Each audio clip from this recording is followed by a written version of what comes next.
لیکن وہ کسی نے نہیں پوچھا. تو یہ ایک پنکی منشیات فروش قابو آ گئی ہے, نشان عبرت اس کو بننا چاہیے. لیکن میں نے آپ کو پچھلے ویلاگ میں کہا تھا کہ اب یہ ڈائیورژنز لگا رہے ہیں, توجہ ہٹانے کی کوشش کر رہے ہیں کہ میڈیا دہشت گردی پہ بات نہ کرے, جو پاکستان میں بہت بڑھ گئی ہے. یو اے ای نے جو پاکستان کے ساتھ کیا, ایک خارجی محاذ پہ ہمیں بہت بڑی ناکامی ہے, اس پہ میڈیا بات نہ کرے. اس پہ بہت دباؤ ڈالا گیا میڈیا پہ.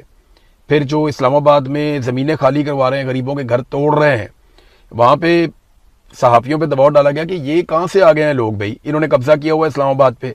دارالحکومت ایسے ہوتا ہے, ہم دارالحکومت کو یہ بنائیں گے وہ بنائیں گے, یہاں پہ بہت بڑے بڑے پروجیکٹ بنیں گے, لہٰذا ہم یہ ساری زمین خالی کروائیں گے. تو اس کے اوپر بالکل کسی کو ضرورت نہیں ہے بات کرنے کی. بھئی آپ نے زمین خالی کروانی ہے کروائیں, لیکن ان کو متبادل زمین دیں یا ان کو جگہ دیں یا فلیٹ بنا کے ان کو آپ دیں. آپ کا اربوں خربوں کا منافع ہے, تو پھر وہ غریب آدمی کا تو بیچارے کا چند لاکھ کا ہی ہے نا اثاثہ.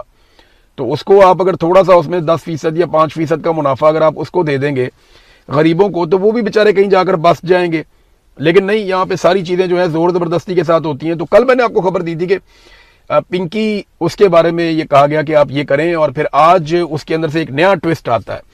مجھے نا اس میں ایسا لگتا ہے کہ یہ سٹیٹمنٹ پنکی نے جان بوجھ کر دیا ہے.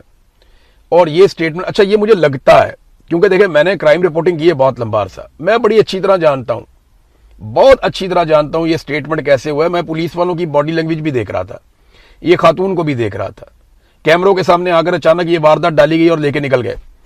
اس کو سمجھیں آپ ذرا تھوڑا سا. دیکھیں اگر ایک ملزمہ ہوتی نا, یا اس کا اپنا سٹیٹمنٹ ہوتا, اگر یہ سٹیٹمنٹ اس خاتون کا اپنا ہوتا تو یہ کبھی یہ نہ کہتی کہ بنی گالا کے ایک شخص کو میں سپلائی کرتی رہی ہوں, مجھے یہ کہنے کے لیے دباؤ ڈالا جا رہا ہے. اگر اس کا اپنا سٹیٹمنٹ ہوتا تو یہ صاف کہتی کہ مجھے دباؤ ڈالا جا رہا ہے کہ میں عمران خان کو سپلائی کرتی رہی ہوں. یہ ذرا غور کیجئے گا تھوڑی سی بات. یہ اسٹیبلشمنٹ ایسے ہی کھیلتی ہے گول گول کر کے, کہ نام بھی نہیں لینا, الزام بھی لگا دینا ہے, کہنا بھی کچھ نہیں اور سارا کچھ کہہ بھی دینا ہے. تو یہ ان کا طریقہ واردات ہے اسٹیبلشمنٹ کا.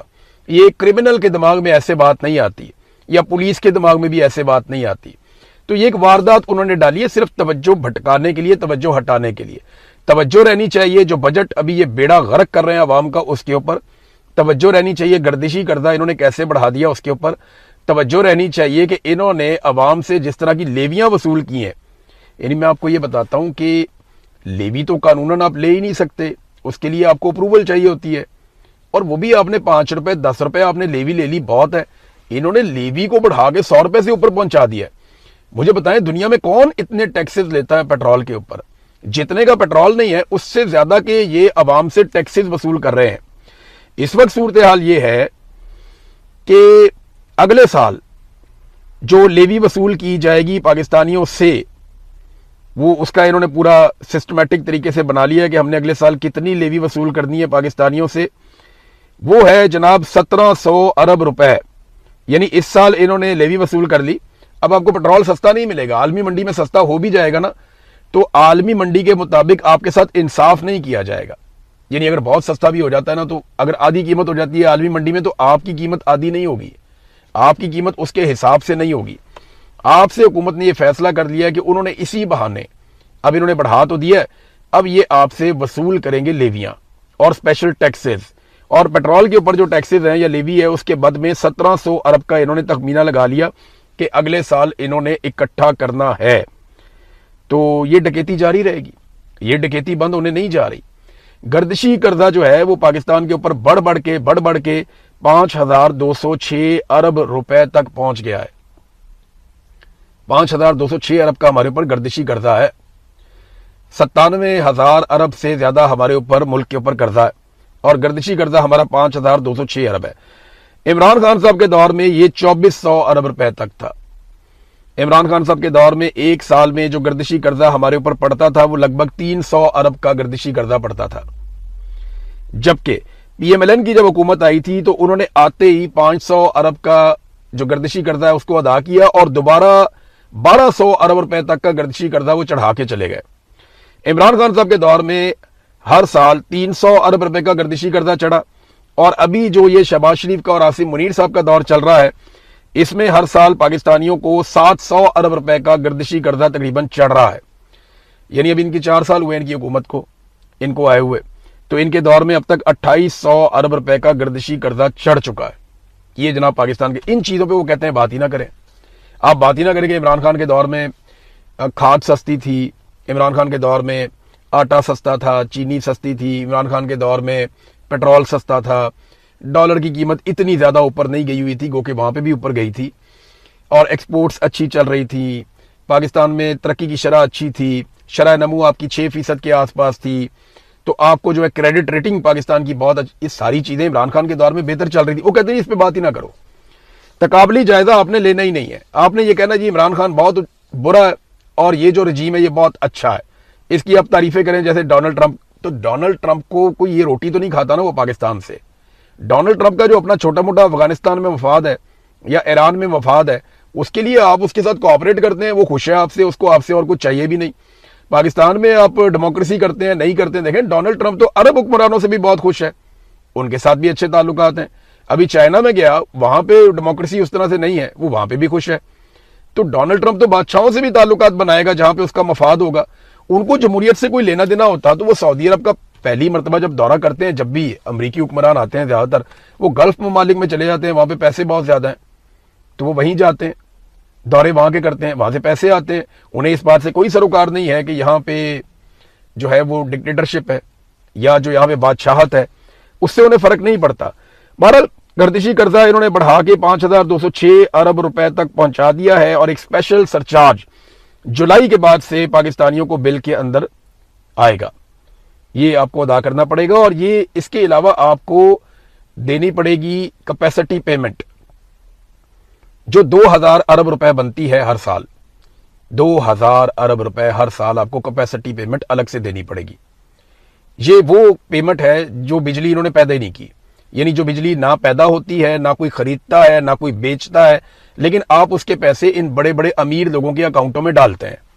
وہ اس لیے ڈالتے ہیں کہ انہوں نے نواز شریف, شہباز شریف, زرداری اور مشرف کے دور میں معاہدے کیے تھے اور قوم کو چونا لگایا تھا. اس کے سب سے بڑے ذمہ داران جو ہیں وہ شریف خاندان ہیں.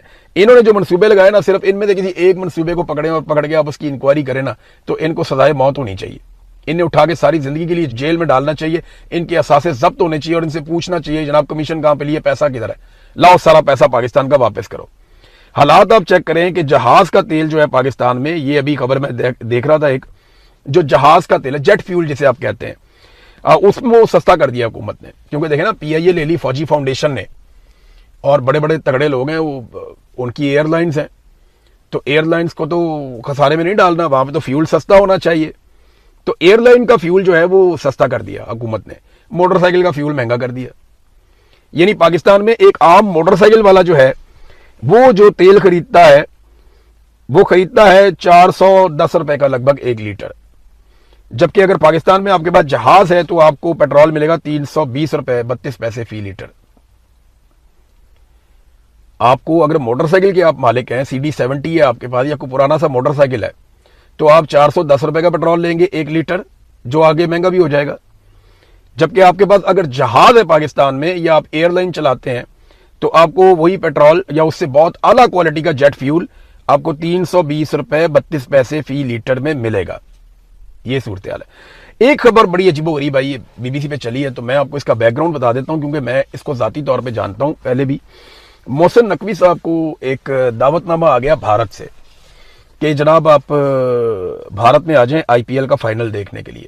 یہ دعوت نامہ کیوں آیا میں آپ کو بتا دیتا ہوں. یہ بیک ڈور چینل ڈپلومیسی چل رہی ہے پاکستان کی ملٹری اسٹیبلشمنٹ کی, بھارت کی ملٹری اور ان کی حکومت کے ساتھ.